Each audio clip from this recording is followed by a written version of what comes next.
चलिए देखते हैं। तो कंटिन्यूस चार्ज डिस्ट्रीब्यूशन, देखिए हमारा जो चार्ज है वो डिस्क्रीट होता है, ठीक है। डिस्क्रीट मतलब यहाँ पर देखें कि ये जो जैसे ये पॉइंट चार्ज है, ठीक है, ऐसा एज्यूम करते हैं कि ये पॉइंट चार्ज है और इस पॉइंट चार्ज के अंदर बहुत सारे चार्जेस है, ठीक है। डिस्क्रीट नेचर का होता है, तो बहुत सारे चार्जेस है लाइक, ठीक है। ये हमने देखो ये बहुत सारे इसमें चार्जेस है, बहुत सारे चार्जेस, क्लियर है। अब देखो होता क्या है कि एक पॉइंट मतलब इसको सपोज ऐसे कवर करके रखा हुआ है, ठीक है। तो ये क्या है, ये जो चार्जेस हैं वो बाहर नहीं जा पा रहे हैं, ठीक है, बाहर नहीं जा पा रहे। क्यों? क्योंकि यहाँ जो है इंसुलेटेड एयर है, ठीक है। तो इसमें देखो जब इसको हम क्या करेंगे, किसी सरफेस पे, किसी वायर पे या किसी भी बॉडी पे क्या करेंगे, इसको छोड़ेंगे, ठीक है। तो क्या हो जाएगा, यूनिफॉर्मली उसमें डिस्ट्रीब्यूट हो जाएगा, ठीक है। यहाँ पे लिखे भी है, देखिए क्या है कि charge is discrete but it can assume, हम इसको एज्यूम कर सकते हैं that the distribution of charge on a body is continuous, कि चार्ज किसी भी बॉडी में डिस्ट्रीब्यूट होता है तो वो कंटिन्यू ही डिस्ट्रीब्यूट होता है, ठीक है। इसको हम 3 तरीके से पढ़ेंगे। फर्स्ट है linear charge distribution, surface charge distribution and volume charge distribution. देखें अगर एज्यूम करें कि अगर ये हमारा क्या है, एक वायर है, ठीक है। अब इस वायर में क्या करेंगे, अगर चार्ज को, पॉइंट चार्ज को अगर इस वायर में अपन छोड़ देते हैं तो छोड़ेंगे क्या होगा, इसका यूनिट डिस्टेंस पर हर एक पॉइंट पर क्या हो जाएगा, जो चार्ज है वो डिस्ट्रीब्यूट हो जाएगा, ठीक है। तो यहीं पर देखें इसको क्या कहेंगे हम, लीनियर चार्ज डिस्ट्रीब्यूशन, जब वो किसी वायर पर चार्ज डिस्ट्रीब्यूट होगा कंटिन्यू, ठीक है, यूनिफॉर्मली डिस्ट्रीब्यूट अगर होता है। तो यहाँ पर ध्यान दें कि the charge present per unit length, हमने एक एल लेंथ का एक वायर लिया, एज्यूम किया एल लेंथ का ये वायर है, ठीक है। इसके पर यूनिट लेंथ पर, इसके हर लेंथ पर क्या होगा कि जो चार्ज डिस्ट्रीब्यूट होगा, ठीक है, उसको हम क्या बोलेंगे, चार्ज डेंसिटी। याद रखेंगे कि कंटिन्यूस चार्ज डिस्ट्रीब्यूशन, ठीक है, यहाँ पर जो लीनियर चार्ज डिस्ट्रीब्यूशन, ठीक है, इसको जनरली लोग डेंसिटी के नाम से भी जाना जाता है, ठीक है। क्यों? देखिए पर यूनिट लेंथ पर किसी कंडक्टर के, ये हमने एल लेंथ का कंडक्टिंग वायर लिया हुआ है, इस वायर में अगर चार्ज डिस्ट्रीब्यूट, इस चार्ज को उठा के अपन क्या किया, इसमें डिस्ट्रीब्यूट कर दिया, ठीक है, यहाँ रखेंगे तो ये यूनिफॉर्मली क्या हो जाएंगे, डिस्ट्रीब्यूट हो जाएंगे, क्लियर है। अब ये क्या हो जाएगा, the charge present per unit length पर, इसके पर यूनिट लेंथ पर, पर यूनिट लेंथ सपोज हमने मान लिया कि ये इसका पर यूनिट लेंथ है, ठीक है, इस लेंथ को हमने मान लिया dl, इस पर यूनिट लेंथ पर, ठीक है, इस पर यूनिट लेंथ पर जितने चार्ज डिस्ट्रीब्यूट होंगे, जितने चार्ज जो हैं प्रेजेंट होंगे, ठीक है, वो क्या हो जाएगा, लीनियर चार्ज डेंसिटी, जिसको हम लैम्डा से रिप्रेजेंट करते हैं, दिस इज लैम्डा, ठीक है, लैम्डा से रिप्रेजेंट करते हैं। देखें तो यहाँ पर अगर हम लैम्डा इज इक्वल टू निकालें तो लैम्डा इज इक्वल टू होगा क्या, देखें charge present per unit length, मतलब स्मॉल लेंथ पर स्मॉल चार्ज प्रेजेंट होगा, तो small charge present per unit length, per unit length पर जो चार्ज प्रेजेंट होगा उसको हम क्या बोलेंगे, लैम्डा, मतलब लीनियर चार्ज डेंसिटी, जिसको लैम्डा से रिप्रेजेंट करते हैं। देखें यहाँ पर लीनियर चार्ज डेंसिटी का यूनिट, एसआई यूनिट क्या होगा, ठीक है, थोड़ा सा यहाँ पे एसआई यूनिट, अगर हम इसका एसआई यूनिट निकालें तो एसआई यूनिट क्या होगा, कूलम पर मीटर, क्या हो जाएगा, कूलम पर मीटर, क्लियर है। अगर यहाँ से हम dq की वैल्यू निकालें तो dq इज इक्वल टू क्या हो जाएगा, लैम्डा इंटू dl, क्लियर है, ठीक है, lambda into dl। If you assume, अगर हम एक एज्यूम करें कि यहाँ पर सपोज एक पॉइंट P है जहाँ पर एक अनदर पॉजिटिव चार्ज जो है Q नॉट है, ठीक है, यहाँ पर another positive charge Q not है, यहाँ पर क्या है, यहाँ पर सपोज dq एक मतलब स्मॉल चार्ज है, तो यहाँ से पॉइंट चार्ज है वो अपन एज्यूम करते हैं कि r डिस्टेंस पर है, ठीक है। तो देखिए यहाँ पर कूलम फोर्स लगेगा, कूलम्बिक फोर्स, ठीक है, क्या हो जाएगा, dq और Q नॉट, ठीक है, इनके बीच में फोर्स लगेगा, दोनों किस डिस्टेंस पर है, सेपरेटेड बिटवीन r, ठीक है, दोनों के बीच का जो डिस्टेंस है वो कितना है, r है। तो यहाँ पर अगर फोर्स लगाएं तो फोर्स df, देखो स्मॉल डिस्टेंस पर स्मॉल चार्ज की वजह से यहाँ पर जो फोर्स लग रहा है, मतलब इन दोनों के बीच जो फोर्स लग रहा है वो फोर्स क्या हो जाएगा, df इज इक्वल टू क्या हो जाएगा, हम सबको पता है 1/4 पे एप्सिलॉन नॉट। अब यहाँ पर देखें dq into Q naught upon r square, clear है।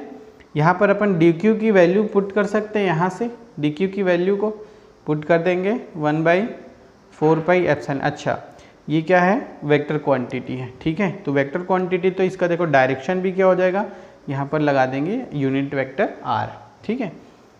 dq की वैल्यू रखेंगे lambda into D L upon Q naught upon R square, और ये हो जाएगा यूनिट वेक्टर r, ठीक है। अब देखो हमको क्या है, पूरे लेंथ के लिए चाहिए, पूरे लेंथ के लिए, तो पूरे लेंथ के लिए फिर क्या करते हैं, इंटीग्रेशन लगाते हैं, ठीक है। तो इसका इंटीग्रेशन लगाएंगे तो नेट फोर्स कितना हो जाएगा, नेट फोर्स हो जाएगा 1/4 पाई एप्सिलॉन नॉट, ठीक है। और जो कांस्टेंट इसको बाहर निकालेंगे, lambda upon R square Q naught, यहाँ पर बच जाएगा डेल्टा एल, और ये इसका क्या वो है डायरेक्शन, ठीक है। ये पूरे लेंथ के लिए ले रहे हैं तो हो जाएगा, ठीक है। ये जो रहेगा आपका क्या, लीनियर चार्ज डेंसिटी। ध्यान से सुने, लीनियर चार्ज डेंसिटी में क्या होगा, the charge present per unit length of conductor, per unit length of conductor, किसी कंडक्टर के पर यूनिट लेंथ पर जितना चार्ज प्रेजेंट होगा उसको हम क्या बोलेंगे, लीनियर चार्ज डेंसिटी। इसको हम लैम्डा से रिप्रेजेंट करेंगे, ऐसा यूनिट होगा कूलम पर मीटर। अगर डी क्यू यहाँ से निकालें तो D Q is equal to lambda into D L, और एज्यूम किए कि आर डिस्टेंस पर डी क्यू से डी एल से आर डिस्टेंस पर किसी पॉइंट पी पर कोई चार्ज है जिस पर तो इन दोनों पर जो फोर्स लगेगा, यहाँ से जो फोर्स इस पर अप्लाई होगा, तो कौन सा फोर्स अप्लाई होगा, तो coulombic force 1/4 pi D Q Q naught upon R square. यहाँ से डी क्यू की वैल्यू चेंज कर देंगे, ठीक है, लैम्डा इंटू डी एल, और पूरे के लिए अगर निकालना है तो इंटीग्रेट करके सॉल्व करेंगे। यहाँ पर जो यूनिट वेक्टर आर लिखा हुआ है कैप आर, वो क्या है, डायरेक्शन को शो करेगा। क्लियर है।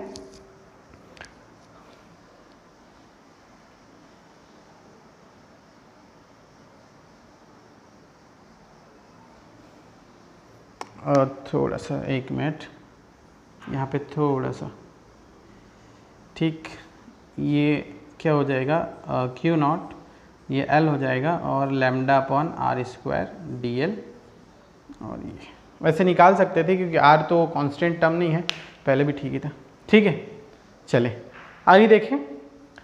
नेक्स्ट जो है सरफेस चार्ज डिस्ट्रीब्यूशन। तो देखिए सरफेस चार्ज डिस्ट्रीब्यूशन कि पर यूनिट एरिया पर, सरफेस चार्ज डिस्ट्रीब्यूशन में क्या हो जाएगा, पर यूनिट एरिया पर, ठीक है, पर यूनिट एरिया पर जो चार्ज प्रेजेंट होगा उसको हम क्या करेंगे, क्या बोलेंगे, पर यूनिट एरिया पर जो चार्ज प्रेजेंट होगा सरफेस चार्ज डेंसिटी, जिसको हम सिग्मा से रिप्रेजेंट करेंगे, ठीक है। इसको हम किससे रिप्रेजेंट करेंगे, सिग्मा से। कैमरा चल रहा है कि नहीं, ठीक, सिग्मा से रिप्रेजेंट करेंगे, ठीक है। हमने ये एज्यूम किया एक प्लेन शीट है, ठीक है, एक प्लेन शीट है जिसका सरफेस कितना है, एस है, ठीक है। अब इसके पर यूनिट एरिया पर, सपोज इस एरिया पर, ये पर यूनिट एरिया सपोज मान लेते हैं कि डी एस है, ठीक है। तो इस एरिया पर मान लेते हैं कि डी क्यू क्या है, प्रेजेंट है चार्ज, ठीक है। तो पर यूनिट एरिया पर जो चार्ज प्रेजेंट है उसको क्या बोलेंगे हम, सरफेस चार्ज डेंसिटी, ठीक है। तो सरफेस चार्ज डेंसिटी को किससे रिप्रेजेंट करते हैं, सिग्मा से। सिग्मा इज इक्वल टू क्या हो जाएगा, D Q upon D S, ठीक है। देखें charge present per unit area, surface area, तो क्या हो जाएगा ये सरफेस चार्ज डेंसिटी। इसका अगर हम ऐसा यूनिट निकालें, ऐसा यूनिट, देखें इसका ऐसा यूनिट क्या होगा, कूलम पर मीटर स्क्वायर, ठीक है, coulomb per metre square. Clear है। अभी देखें यहाँ पे डी क्यू की अगर वैल्यू निकालना चाहें तो D Q is equal to क्या हो जाएगा, sigma into D S. Clear है। अभी देखें ऐसा एज्यूम करते हैं पहले जैसे ही कि इस सरफेस चार्ज डेंसिटी से डी एस से आर डिस्टेंस पर किसी पॉइंट पी पर कोई क्यू नॉट चार्ज है, ठीक है। तो इस पर कितना फोर्स अप्लाई होगा, ठीक है। तो फोर्स कितना लगेगा, सिंपल कूलम्स लॉ ही लगाएंगे, ठीक है। D F is equal to कितना हो जाएगा 1/4 pi epsilon naught D Q Q naught upon R square और इसका डायरेक्शन यूनिट वेक्टर आर, ठीक है।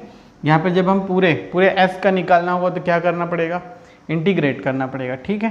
तो देखें यहाँ पर D F is equal to 1/4 pi epsilon naught, यहाँ डी क्यू की वैल्यू चेंज कर सकते हैं, sigma into D S upon R square Q naught unit vector R. अब देखो पूरे सरफेस का निकालना होगा तो हमको क्या करना पड़ेगा, इंटीग्रेशन करना पड़ेगा। तो यहाँ इंटीग्रेशन करेंगे तो एफ इज इक्वल टू क्या हो जाएगा, 1/4πε0, ठीक है, इंटीग्रेट करेंगे और Q0 को भी यहाँ पर निकाल लेते हैं, Q0, ठीक है। फिर बचेगा क्या, sigma upon r square unit vector r और यहाँ पर ds, ठीक है। ये बच जाएगा, मतलब टोटल फोर्स जो है सरफेस चार्ज डेंसिटी पे क्या लगेगा, ये इतना लगेगा। क्लियर है। अच्छा, सरफेस चार्ज डेंसिटी तो यहाँ पर s, ठीक। इसी तरीके से वॉल्यूम चार्ज डिस्ट्रीब्यूशन, तो वॉल्यूम चार्ज डिस्ट्रीब्यूशन में क्या होगा, charge present per unit volume is called volume charge density, जिसको हम रो से रिप्रेजेंट करते हैं। ये क्या है, रो से रिप्रेजेंट करते हैं, ठीक है। देखिए इस यूनिट चार्ज पॉइंट चार्ज को अपन उठा के किस में रखना है, इसमें रखना है। वॉल्यूम चार्ज डिस्ट्रीब्यूशन में देखें, सपोज इमेजिन करें कि आपके पास एक बॉल है, ठीक है। अब उस बॉल में आपको क्या करना है, चार्ज को मतलब चार्ज को फिल करना है, डालना है, ठीक है। जैसे एयर डालते हैं तो एयर क्या होता है कि उसके ये सभी सरफेस पर पूरे बॉडी पर क्या होता है, फैल जाता है, ठीक है। उसी तरीके से यहाँ पर भी क्या करें, क्या होगा कि चार्ज को अपन इसमें जैसे फिल करेंगे तो ये पूरे अंदर में क्या हो जाएगा, पॉजिटिव चार्ज जो है डिस्ट्रीब्यूट होगा, इसके अंदर भी हो जाएगा, एज्यूम करो कि इसके अंदर ही हो जाएगा, ठीक है। तो यहाँ पर मान लेते हैं कि ये जो है यूनिट वॉल्यूम है dV और यहाँ पर प्रेजेंट है dq चार्ज, मतलब पर यूनिट वॉल्यूम पर प्रेजेंट जो चार्ज प्रेजेंट है उसको क्या बोलेंगे, वॉल्यूम चार्ज डेंसिटी, ठीक है। The charge present per unit volume is called volume charge density, it is represented by rho, so rho is equal to dq upon dV। Clear है। ऐसा unit of volume charge density is equal to coulomb per metre cube. Is it clear, coulomb per metre cube.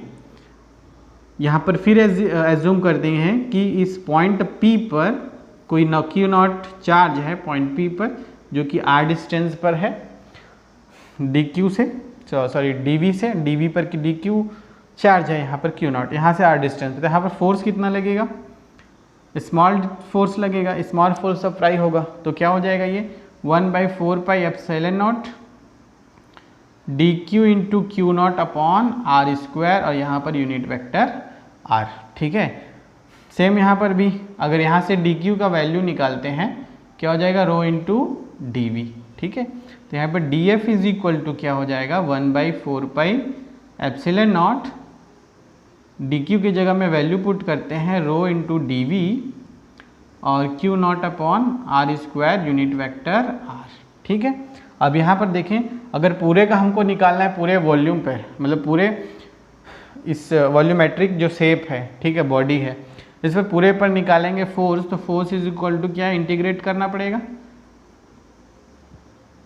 क्या हो जाएगा, Q0 बाहर आ गया, यहाँ पर V volumetric body है तो, और ये जगह rho upon r square unit vector r and dV, ये dV हो जाएगा। क्लियर है। तो देखें कंटिन्यूस चार्ज डिस्ट्रीब्यूशन के तीन टाइप होंगे, linear charge distribution, surface charge distribution और वॉल्यूम चार्ज डिस्ट्रीब्यूशन। इसको हम linear charge density, surface charge density and volume charge density के थ्रू पढ़ते हैं, ठीक है। जब किसी कंडक्टर में L लेंथ के कंडक्टर में अगर पर यूनिट लेंथ पर अगर चार्ज डिस्ट्रीब्यूट है तो लीनियर चार्ज डेंसिटी, और अगर पर यूनिट एरिया पर चार्ज प्रेजेंट है सरफेस चार्ज डेंसिटी, इफ पर यूनिट वॉल्यूम पर चार्ज प्रेजेंट है तो वॉल्यूम चार्ज डेंसिटी। क्लियर है, ओके।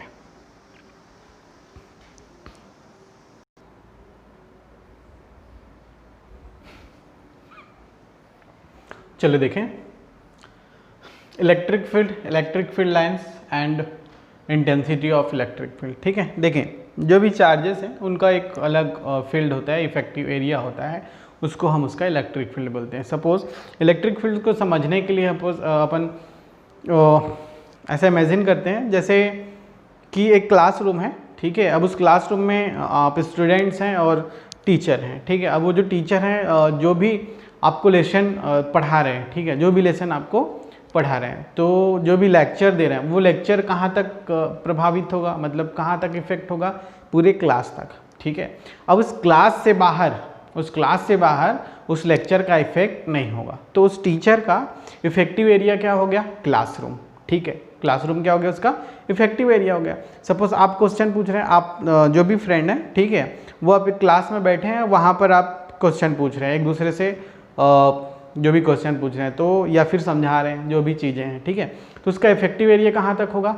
आपका जो फ्रेंड सर्कल है, मतलब क्लासरूम, वहाँ तक होगा। उसके बाद वालों को मतलब कोई इफेक्ट नहीं होगा। ठीक है, तो उसको क्या बोलेंगे? सपोज उस टीचर का इफेक्टिव एरिया या फिर उस स्टूडेंट का इफेक्टिव एरिया। ठीक है, इसी तरीके से जो चार्ज है, ठीक है, सपोज ये चार्ज है, ठीक है, ये कोई चार्ज है Q, ठीक है, अब इसका जो है इफेक्टिव एरिया जो है इसके सराउंडिंग होगा, इसका इफेक्टिव एरिया जो है इसके सराउंडिंग होगा।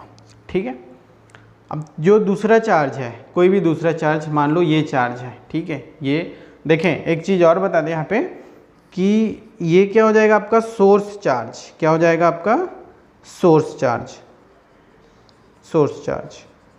ठीक है, और यहाँ पर ये है आपका टेस्ट चार्ज। ठीक, अभी यहाँ पर एक कॉन्सेप्ट क्लियर कर लेंगे आप। कैसे? कि जो फोर्स है, ठीक है, सोर्स चार्ज का जो फोर्स है वो इस पर अप्लाई होगा, ठीक है, और टेस्ट चार्ज का जो फोर्स है वो एज कंपेयर इसके फोर्स से, इसका जो फोर्स है वो नेग्लिजिबल मान के चलना है। ठीक है, नेग्लिजिबल होता है मतलब कम होता है, बहुत कम होता है, ना के बराबर। इस वजह से टेस्ट चार्ज पर, टेस्ट चार्ज जो है इस सोर्स चार्ज पर कोई इफेक्ट नहीं लगाएगा। ठीक है, इस चीज़ को याद रखेंगे। ठीक है, तो देखिए यहाँ पर देखेंगे इस चार्ज का जो इफेक्टिव एरिया सपोज यहाँ तक है, ठीक है, इस एरिया तक है। अब अगर कोई टेस्ट चार्ज इस पॉइंट पर है, इसके इफेक्टिव एरिया के बाहर है, ठीक है, तो ये इस पर कोई भी इफेक्ट नहीं डाल पाएगा, मतलब इस पर कोई भी फोर्स नहीं लगा पाएगा।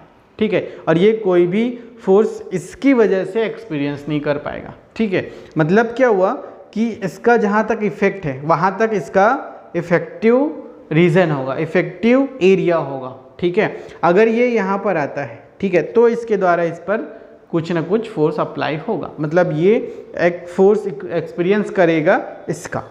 ठीक है, तो यहाँ पर देखें कि जो इलेक्ट्रिक फील्ड है, देखो ये इलेक्ट्रोस्टैटिक जो चार्ज है, ठीक है, इसका जो एरिया आएगा, इसका जो प्रभाव क्षेत्र आएगा, इफेक्टिव एरिया आएगा, उसी को हम क्या बोलते हैं? इलेक्ट्रिक फील्ड बोलते हैं। देखें, the region around a charge up to which it shows its electrical influence is called its electric field. इसका इलेक्ट्रिक फील्ड, जो भी इलेक्ट्रिकल इन्फ्लुएंस मतलब इलेक्ट्रिकल जो भी इफेक्टिव एरिया आएगा इसका, वो क्या हो जाएगा? इसका इलेक्ट्रिक फील्ड होगा। क्लियर है? तो यहाँ पर देखें ये क्या है? जो इलेक्ट्रिक फील्ड है ये क्या होता है? ये ये जो है रियल कॉन्सेप्ट होता है। ये क्या होता है? रियल कॉन्सेप्ट होता है। क्लियर है? देखिए, है ना, ये इस पर कोई ना कोई फोर्स अप्लाई करेगा। अब देखिए यहाँ पर होता क्या है कि ये जितना इसके पास आते जाएगा, ठीक है, इसका इस पर इफेक्ट उतना ही ज़्यादा होते जाएगा, मतलब ये इस पर उतना ही ज़्यादा फोर्स लगाते जाएगा। और ये जितना दूर जाते जाएगा, सपोज ये यहाँ पर है तो यहाँ पर इस पर कोई फोर्स ही नहीं लग रहा है, ठीक है, क्योंकि इसका एरिया यहीं तक है। ठीक है, तो इसके अराउंड जो भी एरिया है, जो भी रीजन है, ठीक है, जहाँ दूसरा चार्ज एक फोर्स एक्सपीरियंस करता है, उसको इस चार्ज का इलेक्ट्रिक फील्ड बोला जाता है, इसका फील्ड बोला जाता है, इलेक्ट्रिक फील्ड बोला जाता है। क्लियर है? अब यहाँ पर देखें इलेक्ट्रिक फील्ड लाइंस, इनको हम लाइंस ऑफ फोर्स के नाम से भी जानते हैं, lines of force, electric lines of force, ठीक है, इसके नाम से भी जानते हैं। अब देखो जो इलेक्ट्रिक फील्ड लाइंस हैं, ठीक है, ये होते हैं इमेजिनरी कॉन्सेप्ट। ये क्या होते हैं? इमेजिनरी कॉन्सेप्ट है, ठीक है, इमेजिनरी कॉन्सेप्ट। अब यहाँ पर ध्यान दें कि जैसे ये सोर्स चार्ज है, अब इस सोर्स चार्ज का कुछ ना कुछ एरिया होगा, ठीक है, जहाँ तक का इसका इफेक्टिव एरिया है, ठीक है, उस एरिया को रिप्रेजेंट करने के लिए या तो स्ट्रेट लाइन का यूज़ करते हैं, ठीक है, या फिर किसी कर्व लाइन का यूज़ करते हैं। ये जो लाइंस हैं ये क्या होती हैं? इमेजिनरी होती हैं, ठीक है। अब देखें द इमेजिनरी लाइंस और curve which are used to show the area of electric field is called electric field lines और we can also say lines of force. ये क्या होती हैं? इमेजिनरी लाइंस होती है। सही, ठीक है, इमेजिनरी कॉन्सेप्ट है ये। क्लियर है? इसकी प्रॉपर्टीज़ हम बाद में पढ़ेंगे, ठीक है। उससे पहले देखें इंटेंसिटी ऑफ इलेक्ट्रिक फील्ड, ठीक है, intensity of electric field. Clear है? देखें intensity of electric field means इस इलेक्ट्रिक फील्ड का जैसे यहाँ पर चार्ज है तो ये इस पर कितना फोर्स अप्लाई करेगा, ठीक है। मतलब इसका इस पर स्ट्रेंथ, मतलब intensity of electric field means to measure the strength of electric field के स्ट्रेंथ को मेजर करने के लिए कितना उसका स्ट्रेंथ है, उस इलेक्ट्रिक फील्ड का स्ट्रेंथ कितना है उसको जानने के लिए हम क्या पढ़ते हैं? Intensity of electric field. इसको हम ई से रिप्रेजेंट करते हैं, कैपिटल ई से रिप्रेजेंट करते हैं, ठीक है, कैपिटल ई से। तो देखें क्या होता है ये intensity of electric field. Suppose इसका जो भी एरिया है कुछ यहाँ तक है, ये इसके इलेक्ट्रिक फील्ड के एरिया में है, ठीक है। तो ये इस पर एक फोर्स अप्लाई करेगा। क्या करेगा? ये इस पर एक फोर्स अप्लाई करेगा। देखिए ये भी पॉजिटिव, हमने पूरा पॉजिटिव ही माना है, ठीक है। तो ये पॉजिटिव है, ये भी पॉजिटिव, तो ये इस पर फोर्स लगाएगा, रिपल्सन फोर्स, रिपल्सिव नेचर का लगेगा, ठीक है। ये इस पर फोर्स लगाएगा, फोर्स का डायरेक्शन क्या होगा? ये होगा, ठीक है, एफ, ठीक। तो electric field is equal to क्या हो जाएगा? The ratio of force acting on a charge which is present in electric field of this charge, ठीक है। ये क्या हो जाएगा? And magnitude of test charge, ठीक है। तो E इज इक्वल टू क्या हो जाएगा? F/Q0। यहाँ पर अगर हम इलेक्ट्रिक फील्ड इंटेंसिटी का ऐसा यूनिट निकालें तो ऐसा यूनिट क्या हो जाएगा? न्यूटन पर कूलम, ठीक है। याद रखेंगे यहाँ पर F/Q, फोर्स, जिस चार्ज पर फोर्स अप्लाई हो रहा है डिवाइडेड बाई उस चार्ज का मैग्नीट्यूड, ठीक है, डिवाइडेड बाई वो चार्ज, ठीक है। तो इलेक्ट्रिक फील्ड क्या होगा? Ratio of acting of force on this charge which is present in electric field of this charge, ठीक है, और डिवाइडेड बाई क्या हो जाएगा इसका? Q0, मतलब magnitude of test charge. Clear? A is equal to F/Q0, ठीक है। अभी देखें जो इलेक्ट्रिक फील्ड है, इलेक्ट्रिक फील्ड इंटेंसिटी, ठीक है, ये होती है वेक्टर क्वांटिटी, ठीक है। क्या क्वांटिटी होती है? ये वेक्टर क्वांटिटी। क्लियर है? तो वेक्टर क्वांटिटी होती है तो इसका कोई डायरेक्शन होगा, ठीक है। तो डायरेक्शन देखें, direction of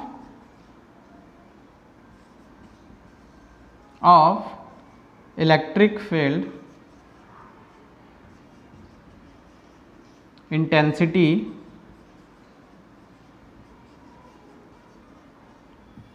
is along the direction of force, ठीक है। फोर्स के डायरेक्शन के अलॉन्ग इलेक्ट्रिक फील्ड इंटेंसिटी का भी डायरेक्शन होता है। मतलब फोर्स इधर लग रहा है तो इलेक्ट्रिक फील्ड का भी डायरेक्शन किधर होगा? इधर ही होगा, फोर्स के अलॉन्ग होगा। क्लियर है? ओके।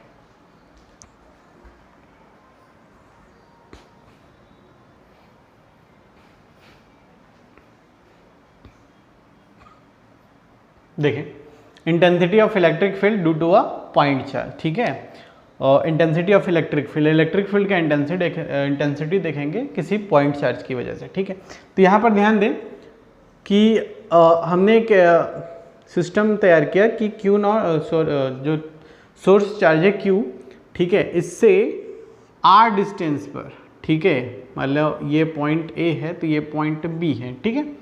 इससे R डिस्टेंस पर पॉइंट B पर कोई Q0 टेस्ट चार्ज है, दोनों के दोनों क्या है? पॉजिटिव चार्ज है, ठीक है। तो देखो इलेक्ट्रिक फील्ड इंटेंसिटी देख रहे हैं, ये इस पर फोर्स अप्लाई करेगा, देखो इसका फोर्स तो नेग्लिजिबल होगा, ठीक है। ये इस पर फोर्स अप्लाई करेगा, ठीक है। फोर्स का डायरेक्शन क्या होगा? F, जो कि रिपल्सिव नेचर का होगा, ठीक है। तो यहाँ पर एक फोर्स काम करेगा, ठीक है, force on Q0 due to Q। Clear है? कौन सा force? Coulombic force. F is equal to 1/4πε0 Q0 upon R²। और इसका जो डायरेक्शन होता है वो तो पता है, ठीक है। डायरेक्शन लगे चाहे तो लगा सकते हैं, यूनिट वेक्टर आर डायरेक्शन, ठीक है, ठीक है। अब यहाँ पर देखें क्योंकि वेक्टर क्वांटिटी होती है, क्लियर है। अब यहाँ पर ध्यान दें कि इसका कोई इलेक्ट्रिक फील्ड होगा, तो इसका इलेक्ट्रिक फील्ड जो है यहाँ पर इसका इलेक्ट्रिक फील्ड है, ठीक है, तो हमको ई कैलकुलेट करना है, ठीक है।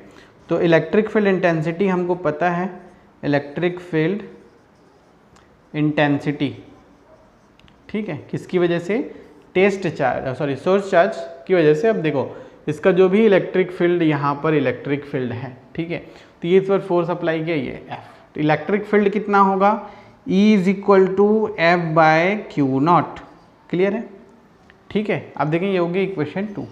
यहाँ पे ध्यान देंगे कि इस f की वैल्यू को अगर हम यहाँ पे पुट करते हैं, इस f की वैल्यू को यहाँ पे पुट करते हैं, तो क्या हो जाएगा, ये हो जाएगा is equal to 1 by 4 pi epsilon naught Q naught upon R square unit vector R upon Q naught, ठीक है। अब यहाँ पर ध्यान दें होगा क्या यहाँ पे कि 1 by 4 pi epsilon naught Q into Q naught upon Q naught R square unit vector R, ये जो क्यू नॉट और क्यू नॉट कैंसल आउट हो जाएंगे, क्या बचेगा, E is equal to electric field is equal to 1 by 4 pi epsilon naught Q upon R square, ठीक है। अगर आप इसको वेक्टर फॉर्म में नहीं लिखते हैं, अगर सिंपल E लिखते हैं, ठीक है, तो इसको हम ऐसे लिख सकते हैं क्यू अपॉन आर स्क्वायर। ये क्या है आपका इलेक्ट्रिक फील्ड का फॉर्मूला, इलेक्ट्रिक फील्ड इंटेंसिटी, किसी पॉइंट चार्ज की वजह से ये इलेक्ट्रिक फील्ड इंटेंसिटी अप्लाई होता है, उसका फॉर्मूला है 1 by 4 pi epsilon naught Q naught upon R square. यहाँ पर ध्यान देंगे जो क्यू नॉट है, ठीक है, ये सॉरी जो क्यू है, ये कौन सा क्यू है, ये सोर्स चार्ज है, टेस्ट चार्ज कैंसल आउट हो गया है, ठीक है, क्या है, सोर्स चार्ज, तो Q upon R square, source charge कहीं यहाँ पर रहेगा, इस चीज़ को ध्यान देंगे, ठीक है, क्लियर है, ओके।